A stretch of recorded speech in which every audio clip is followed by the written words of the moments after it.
Okay, good. Hello, everyone. We are here with Joe Teplow, coming from Manhattan, coming from his apartment in Manhattan, but on the way to Miami, which we're going to hear about in a couple of minutes in terms of what he's been doing for the last year, basically, and how he's experienced it, and hopefully connect that back to SAR.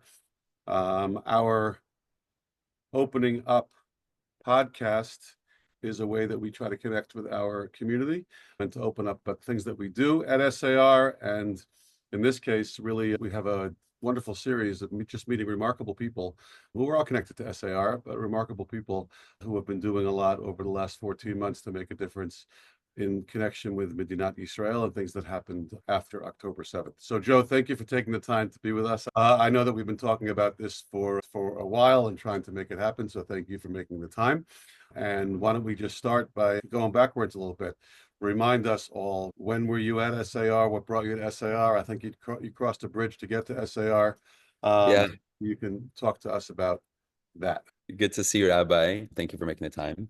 Yeah, I grew up in Teaneck, New Jersey. I think I switched into SAR in third grade, and I grew up over the GW Bridge every morning, I guess back and forth, and then went to SAR High School. And I believe I was graduating class. I was like the third graduating class of the high school, so 2009. So Uh, you're always been a pioneer. So you took Not the first, the third, but yeah, okay, it but was really still. special. And yeah, now I live in downtown Manhattan. Okay, why'd you go to SAR? We don't have to talk about the other side of the Hudson, but what attracted you to SAR? To be honest, in total transparency, in third grade, I was not in charge of my educational decisions. But I think my parents, I'm a kid of two artists in their hearts, and saw a lot in SAR and the philosophy that was really, I guess, a home for creative souls. I remember in high school, a few friends and I got together and we wanted to organize a roller hockey tournament. And when we first, it was to raise money for Israel. It was called Skate for Sderot. Oh, And the unfortunately, obviously, still a really relevant absolutely. town. And we wanted to do roller hockey, which obviously when the school wasn't being played because we played floor hockey. And we asked some people in administration at the time, in my memory, was that they said it was too dangerous. And we needed some sort of, it was just too dangerous. And we could do floor hockey, but roller hockey wasn't. I have a feeling you didn't take no for an answer. We then, one of my friend's dads was the lawyer for the high school at the time. And we had a waiver drafted up and we presented it to Rabbi Hartsterk at the time. And I could be making this up, but I'm pretty sure that's what we did. And You he's okay. brought in the school's lawyer to We got litigate. the school's lawyer on, and we got it cleared. And we had every attendee sign the release form. And we did Skate for Sderot. And it was transformative for me, both because it was like at the time the biggest thing I had, organized, and my friends had organized, and we had 30 teams from across the tri-state area from different schools come in. It was like 3-on-3s. I remember. And It's amazing. Wow. I and didn't know this we had part of the story. t-shirts, and everyone got their own jerseys and raised, I don't know, I don't remember, I think $10,000, $20,000. Right. And it ran for multiple years. But it really was for us just like a celebration of something we did with our own hands, and trust that we were given by SAR to really, like, just like the building is yours, and assuming everyone is safe, use it for good things. It was really special. And I remember we, as a thank you for our hearts, and maybe he still has it in his office today, we like framed the jersey from Skate for Stereo and gave it to him in the same office that we were first turned away from this initiative. We now had a testament That's to actually the a to the wonderful, partnership. it's a wonderful story, and it's great. And actually, my next question was some kind of connection with Medinat Israel that came through here. So obviously, doing something for State Road. I don't even know how many years we going back, or roughly 2008, 7, yeah. 2008, something like that. Okay, that's pretty remarkable. Now let's try to move forward a little bit. So you graduate from SAR high school around 2010. Am I Hmm. getting it right? Yeah. 2009, 2010. Hmm. Where do you end up after that? Spend some time. I went to yeshiva for a few months. It was not the exact right time and place for me, but only have Hakarat Tov to that institution. And then I was like ditching afternoon Seder and going to like some chesed programs in Jerusalem, and I don't think they loved that. And I was trying to still run the organization that was doing Skate for Stereo on my laptop. We weren't supposed to have laptops in yeshiva. It was So a good. State Road outlived that. It It was wasn't. there was like a parent organization, yeah. So CA for Sarah, and there was a few other initiatives we ended up doing. At the time, it was called Teens for the World, and I was in the cafes in Jerusalem doing this, and Yeshiva found out, and it was beautiful. And anyways, then I think I got swine flu at the time, and I was isolated in a dorm room in Yeshiva for a week. They Okay. would bring food to the door. This is pre-COVID, Right. and I just had enough. So You I had left. I started YU early with a lot of the Shana Bet kids from that yeshiva, and was pre-med and doing my thing. That also wasn't, I didn't finish there either. I think I was spoiled. I had been volunteering on the ambulance in Teaneck for a little while, and I had experienced patient care and rolling on my sleeves and being able to help people in a very intimate way with very little training. And the prospect of pre-med for 7 years, not being able to help anyone in the way that I was used to, I think I was a little impatient and But you dropped were that. an EMT? I was in EMT and TA when I was actually in SAR. I remember. EMT course in SR? I did the course not at SAR, but I did with some friends from SAR, and I was volunteering at in TNEC, and then yeah, so then at YU it was pre-med. I ended up dropping out. Had a failed attempt at starting a company. I moved to Palo Alto to this incubator. It was really Wow. special, a couple of months, and then it's called like Y Combinator. It's like a little. It's an incubator. It's like a rapid MBA for startup founders, and Okay. you live there. It's on site, and I was like the youngest. I was 19, and like incredibly wildly intelligent and generous and humble people. It was like the delta between intelligence and humility there was like crazy. Learned a tremendous amount. That first little startup didn't work out, went back to YU. I was now a year behind everyone, back where I should have been with all the So Shana just to Aleph get this that I straight, over knew. a course of, let's say, 3 years, you finish high school, spend a couple months in Israel, start college, YU. move to Palo Alto. All the Jewish moms and students that were pre-med on the like the very stable path, they were having their "I told you so" moments, I see. Okay. which was even worse for me. Oh, it sounds like it was a challenge for you. Yeah. And then thank God what really happened is I made some friends in downtown in NYU. There was an amazing community in the Chabad house, and I started spending my Shabbats downtown and eventually moved downtown even though I was in YU. Okay. I was schlepping down. I remember I was on the shuttle downtown with all the girls that were going to Stern at night, and they're like, "Where are you going?" I was like, "Home." And then eventually had the good fortune. I started this charity in YU to build a habit of generosity. Essentially, the Rebbe, like the Lubavitcher Rebbe and others in Maimonides teach that as with anything in life, cultivating a habit of doing that thing in small ways regularly, like generosity, is more important than grand gestures of generosity, right? So giving small amounts on a regular basis is more important than giving a large amount once. And you really build a muscle and you transform your character in that way. And you said the name of the Habits. organization was, say it again? So the name of that organization was Good Today, but it was called Good Street at the time. But basically, it still exists. It's goodtoday.org. But I was a bunch of friends, and we were students at YU, and we said we want to build a habit of generosity. We want to now we all know the power of habits. It's become like pop psychology. And it was students would subscribe for 25 cents a day. Every morning they would get an email. It would tell them about a problem in the world. They would have to choose where do they want to give their 25 cents. It wasn't automatic. You had to choose. It would be like, hey, we're going to support breast cancer. This is one charity that's looking for a cure. This is one that's supporting families. Choose where your 25 cents goes. And you had to choose. So it's something active in the morning. And a couple thousand students signed up. And then someone basically introduced me to someone who was experimenting with email, and everyone loved that you didn't have to like download an app, put in your credit card, have a Right. password. You just clicked. It was a one-click interaction. And we're a very impatient society, and especially young people. And it dawned on me and my friend that maybe we could do this for brands and let them have their customers take action very quickly inside of emails. And so eventually we built this technology that you could embed forms and quizzes and surveys and product reviews inside of emails for e-commerce brands. What I'm understanding, if I'm understanding correctly, a couple things. First of all, you've clearly been an entrepreneur from a very young age, which makes a lot of sense. And that's your impatience and your interest in getting things done and not going the traditional route. And I don't even know if Skate for Stereo was the first thing, but certainly that was a high school thing. But what's interesting to me, what you just said now, is it seems like the philanthropy came before the business. Is that the way it happened?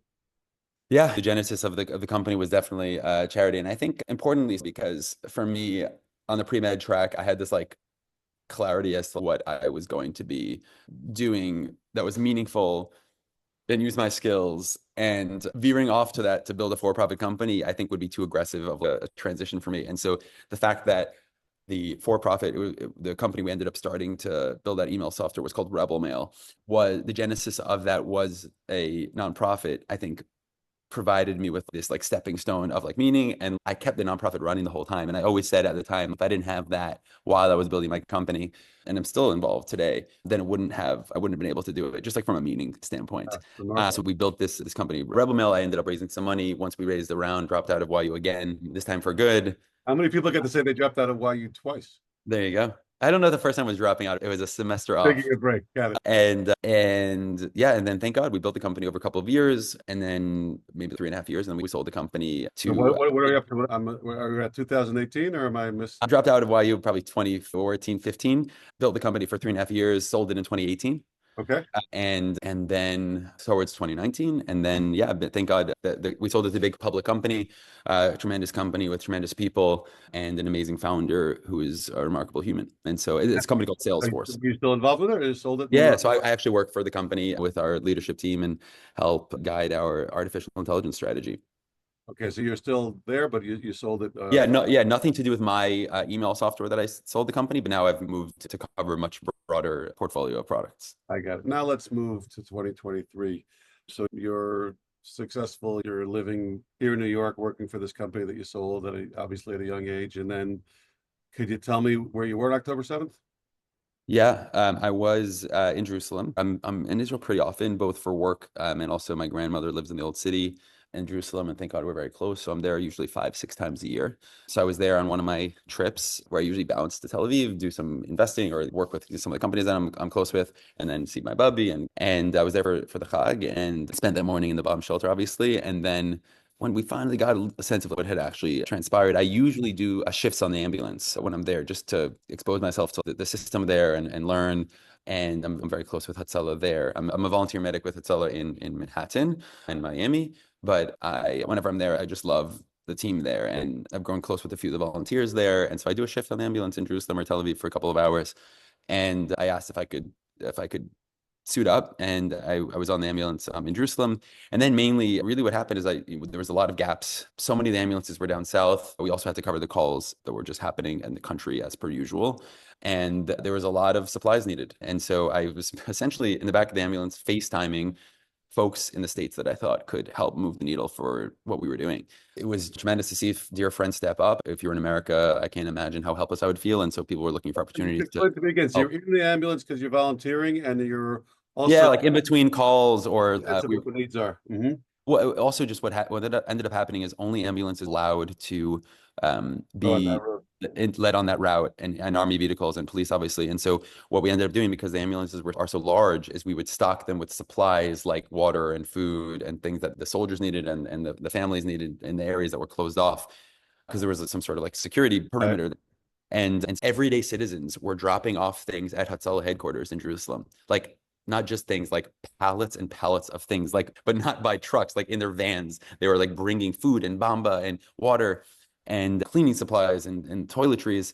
And we were stocking the ambulances as they came from the south, dropped off patients in the hospitals. They would come to the headquarters. We'd stock them up with stuff, and then they would drive back, unload the stuff, take more patients.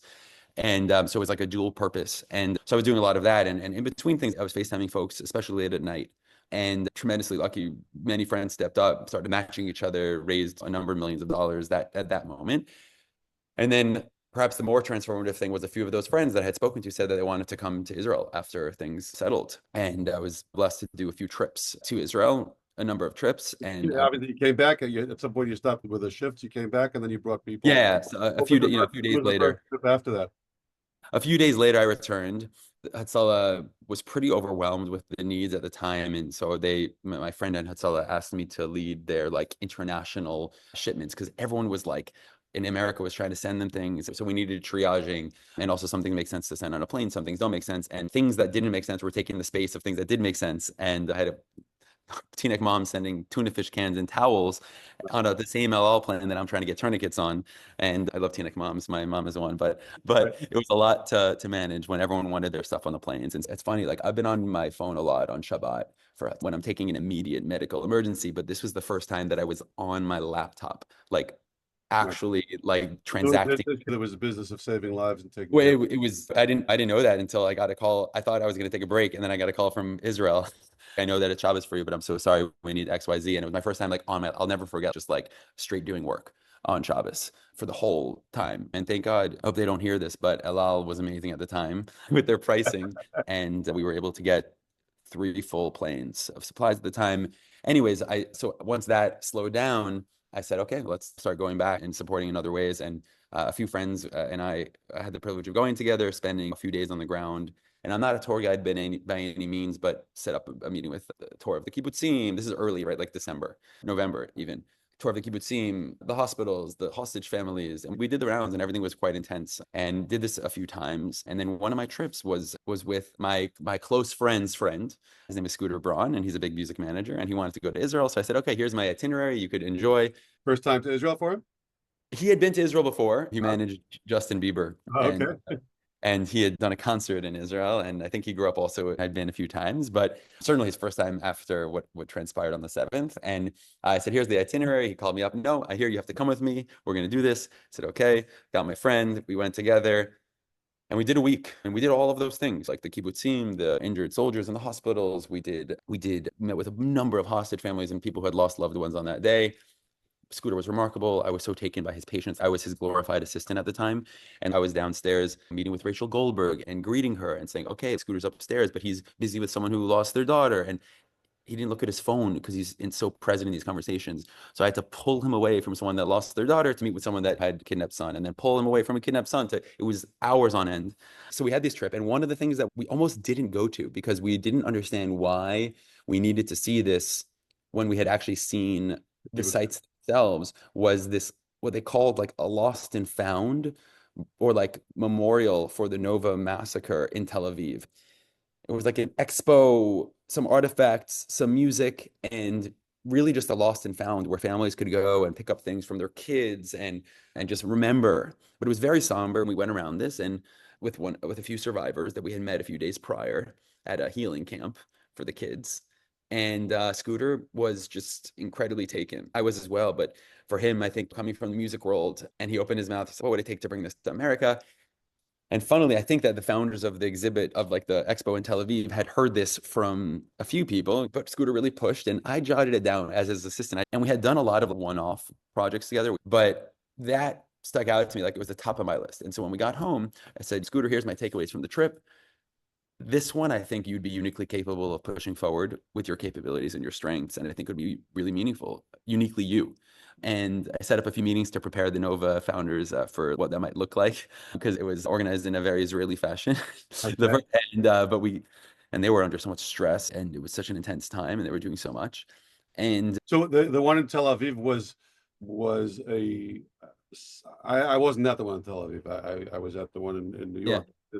it was less about the attack that took place, much more somber and like much more of a memorial versus a testimony to what happened. These were family members that were coming, so they didn't want to see the unfolding of the attack and what happened, but it was more the aftermath, if that makes sense. And your idea, Scooter's idea to bring that to New York, and you started saying it just now, this is about what was the primary motivation or the thought? Was it about testimony for the world? Was it about the Jewish people? Was it about community and letting the survivors see that people far away love them and care about them? Was it all of those things? I think it was probably some of all of that. For Scooter in particular, and what I later learned was so powerful, I think there was an idea that he managed Ariana Grande, and there was a massacre at one of her concerts, a suicide bomber that killed more than 20 kids. And there was an uproar from the music industry. There was immediately a relief concert with top talent playing. There was no question that, like, in the face of that sort of violence and extremism, like this would not be acceptable by this industry, just strictly as music fans. And there was unfortunately not, this was the largest massacre in music history, and there was not the same response. And so Scooter felt, what if we told the story strictly from the lens of music? This is not about Israel. This is not a political statement. There's no Israeli flags in the exhibit. And, you know, if you notice, it's not about Israel, really. It's about a music festival and a massacre that took place there and killed more than 100 people. That I thought was very unique. You're talking about things moving very quickly. It's been the theme of our whole conversation, but was it June that you talked, December that you were there, November, December that you're there, and by June it was already open to the public here? Is that, do I have it right? It was open in April. We were there December. It was April. open in April. Yeah. Okay, so you have about 3 months of preparation to. Yeah, I remember we set a date for the opening, and as you can imagine, the observance backgrounds of a lot of the folks at the Nova were very different than mine. And I realized at some point when we were marching towards this that the opening was going to be right before the Seder. And I said, what is everyone's plans? Like, we're flying in 10 survivors, the whole Nova founding team, remarkable people, and their families in some cases. And so I said, what's going on? And they said, oh, you need a Seder. So I said, okay, we're hosting Seder. We did one for them. It was so special. And this has colored my year in many ways, right? Sukkot, I built a sukkah in LA around the exhibit in LA, and we hosted everyone. And it's been a side part of this experience that I think has been so meaningful to me. Many of their first times in a sukkah. It's funny, just I don't think Scooter knew what he signed up for when he asked me to be his companion on the trip. We only ate kosher. It was to fill in on the bus. But yeah, so anyway, so we didn't know what we were getting ourselves into. I think we thought it was going to cost $1 million in the beginning, ended up costing many times that. But we opened up in New York, and thank God, 120,000 people came through the doors on Wall Street through the exhibit. One of the things, I think a week before, 2 weeks before it came out, people hadn't heard about it. It was slowly trickling out. I got actually, when we brought our Congressman, Richie Torres, came to the exhibit, his chief of staff called me like, let's bring a group to the exhibit. And I had to pretend I knew what he was talking about. But within a couple of weeks, it was something that everybody in New York knew that they needed to go to. So it was pretty remarkable how fast that evolved. Really special. And I agree. And really credit to the team that we assembled. It was world class in every way. I'd never built something at this scale of something physical you walk into. Everyone end to end, our landlords, our security, it was really special. And we did it in New York. I think it surpassed all of our expectations. And then So we did New York for about 3 months. They're like 2 months. I don't know if you remember, there was like a pretty wild protest at the end that was quite shocking in the brazenness of the sort of messaging. There was signs that said kill the hostages, and it was wild to say the least. And then we decided in response to that, the only appropriate response would be, I was at a Shiva and I got a FaceTime from Scooter and he said, Joe, we're going to extend the exhibit. Like I saw the protest. It's horrible. He was in LA. I said, Scooter, it costs us like a fortune every week in security. And we don't even tell the landlord, you can't just extend. Let's give me 5 minutes. And we sent a message, me, Scooter, to this group of friends and supporters that helped us open this and said, listen, everyone, look at the videos of this. I sent a video of the protest. I said, look what's happening outside of this. Clearly, this is doing, to some degree, if we're having opposition of this force, every good force in the world has an opposing force. So this is a pretty strong opposing force. We're doing something right. We want to extend by a week. We're going to need X amount of money. 10 minutes later, we had what we needed to extend. And so, a little bit into the summer, and then the extension was tremendous in attendance and news. And the next day, the mayor is there. The next day, all the attorney general, like we had many influential folks from every sphere come there, packed it up, talked across the country. And we were open in LA for 2.5 months as well. A really special 75,000 folks, something, a wild amount of people. The Jewish, non-Jewish visitors, do you know that breakdown? Yeah, people ask that. I don't know the exact numbers, but certainly a diverse group of people. I know personally a lot of influential non-Jews that I brought through on Monday were closed to the public, but we would take some people that wanted to see it privately. And obviously can't name them on a podcast, but just I was like very heartened by some of the people that spent hours there with like tears in their eyes to witness what happened. And yeah, I don't know the exact percentage breakdown. We don't ask your religious affiliation. We know that. I mean, it reached yeah. So but I can also tell you that for me, it's such it's like a very American Jewish response to want to know like how many non-Jews are seeing this. And what's funny though is like the project was never about that for me. I think I realized pretty early on how worn down even the American Jewish community was by a lot of the messaging. If you're the average college student with a less of an education exposure to Israel, you read the New York Times, you read CNN, like you're just reading what's happening and the way that things are being framed, and it wears you down. And you're like, wait, hold on, like maybe what happened wasn't what I thought. And so even just awakening our own people, I think was, for me, the main focus. I told you I met Ron, who came here, and I met Milet actually at Nova, and then at this Nova site in Israel when I was there in April. And then a couple of days later, she was here working there. If I understood correctly, this is also where the tribe of Nova, and it was also about bringing them something, a community to heal and to gather. Obviously, there were very graphic testimonies to what happened, which I think was obviously part of what you were trying to do and to show.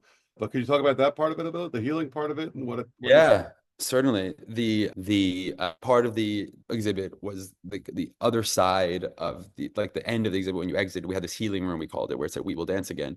And everyone that walked through had the opportunity to meet a group of survivors, and grounding what you had just seen in videos to living, breathing people that had experienced this. I think was like an equally potent part, if not more potent than what people saw in the exhibit. And young, sweet kids basically that had gone to this concert. And as part of that, we had a delegation like 2 weeks at a time, and people would come and stay and then go back. And my house became like, I didn't realize, a boarding home. I had two survivors that stayed here. One of them ended up staying for 3 months in my house, and we didn't acknowledge that he had not left. And he actually ended up really thriving here and helped us on the exhibit, and then applied to Yeshiva University and got his visa, and he's now a student there, and he lives uptown. But there's a few stories like that of people that their trajectory of their lives have been changed by what took place in that space. But yeah, I think that was an underappreciated part of it for me. It's just having this place internationally, right? You forget that for these people there, like some of them was their first time in America, not connected to the exhibit, but I had one of the hostages, Andrei Kozlov. He stayed in my home for his first time in America, only a month and a half after he was rescued after 8 months, and he stayed with me for a week. And I'll never forget, he walked into my home, he saw like the hostage little poster that I have, and he like started crying. And it was because he said, you don't understand, like in Gaza, we didn't know that someone cared about us outside of the room, let alone outside of like the 5 miles, let alone outside of the country. And the fact that, so I think for these survivors was a similar feeling, right? Like walking into seeing 120,000 folks in the States come through their doors of this exhibit in New York was like such a powerful thing for them. Today we have kids from Kibbutz Re'im here at SAR, and I think that these are unfortunately really hard stories, and they're just like spending the day, playing sports and doing whatever they're doing. And unfortunately, we're slowly learning the stories or parts of the stories. We have a girl who celebrated her bat mitzvah, but and lost her father that day. And I think that when they gather on our steps and they see these kids connecting with them, there is something about knowing that people care and people are connected and people are sad with them, which I think you really created through this remarkable project. Thank God the team is tremendous, and it's somewhat of a well-oiled machine. You give a lot of credit to other people, but I know that, you put your sweat and your nights and your days into this. And I saw every time I spoke to you how you really wanted to do this interview, but didn't even have time to breathe. What would you say to our kids, our 8th graders, our 12th graders, kids that are going out into the world in terms of, I tell every kid at the Bar Mitzvah that what they do matters. Clearly what you do matters, is mattering to a lot of people. Anything that you want to share with them about what they can do and what they should do or how they should look at it? My economics teacher in high school, she brought a group of kids to meet me in Salesforce, and I give them the tour, the ping pong and the snacks and this. And one of the kids looked at me and said, "Joey, what advice would you give us?" I said, "Automation is coming, right? We have a lot of intelligence coming down the pipe. And our parents' generation was educated for competency, right? We always wanted to be the top of our class in whatever it was, whether it's math or science, etc. When intelligence becomes a commodity, which in some ways it is, and competency becomes a commodity, I think we're going to start valuing more like the uniquely human qualities within each other. And that already has shifted to some degree.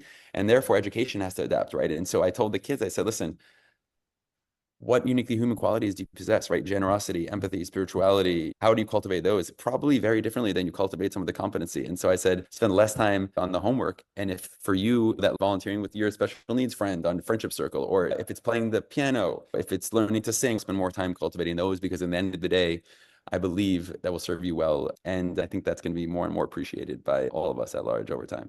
Beautifully said. And I'm happy that you came here in 3rd grade. You came all the way through 12th grade. It's my only diploma, SAR. Your only diploma. Well, we're very proud of that. And you've clearly taken it very far with all those competencies and with your connection to people and you caring about people. And that's made a big difference. So I'm going to let you get to Miami so that you can keep on doing that. And just to say thank you on behalf of our community, to say thank you for what you've done, because it's reached very far and wide. And we should really be grateful for that. And we are.